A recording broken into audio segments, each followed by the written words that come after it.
கர்த்தருக்கு ஸ்தோத்திரம். காலை மன்னா. ஜூலை 28. பெருமை என்னும் ஆபரணம். பெருமை சரப்பணியைப் போல் அவர்களை சுற்றி கொள்ளும். சங்கீதம் 73:6. வேதாகமத்தில் குறிப்பிடப்பட்டுள்ள ஸ்திரீகள் அனைவரிலும் மிகுந்த பெருமையுள்ளவள் யேசபேல் ஆவாள் என நாம் கூறலாம். அவள் தன் கண்களுக்கு மையிட்டு தன் தலையை சிங்காரித்து கொண்டு ஜன்னல் வழியாய் எட்டி பார்த்தாள். 2 ராஜாக்கள் 9:30. ஆகாபின் குடும்பத்தின் மேல் யெகூ தேவ நியாய தீர்ப்பை உக்கிரத்தோடு செலுத்தி கொண்டிருந்ததை அவள் கண்கூடாக கண்டு கொண்டிருந்தும் அந்த நேரத்தில் அவ்விதம் வெளியே எட்டி பார்ப்பதற்கு அவளுக்கு எவ்வளவு பெருமையும் துணிவும் இருந்திருக்க வேண்டும்.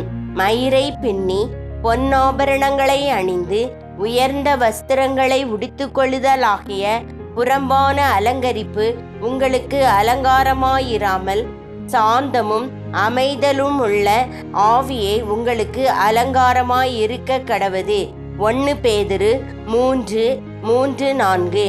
ஆம், இவ்வேத வசனத்தின் வெளிச்சத்தில் பார்க்கும்போது புறம்பான தங்களை அலங்கரிக்கும் அல்லது சிங்காரிக்கும் பெண்களுக்கு ஒரு சாந்தமுள்ள ஆவி இராது என்னும் உண்மையை நாம் மறுதலிக்க முடியாது.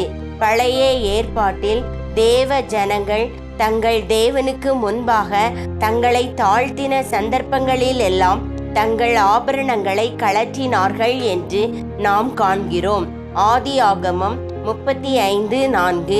யாத்திராகமம் 33:4.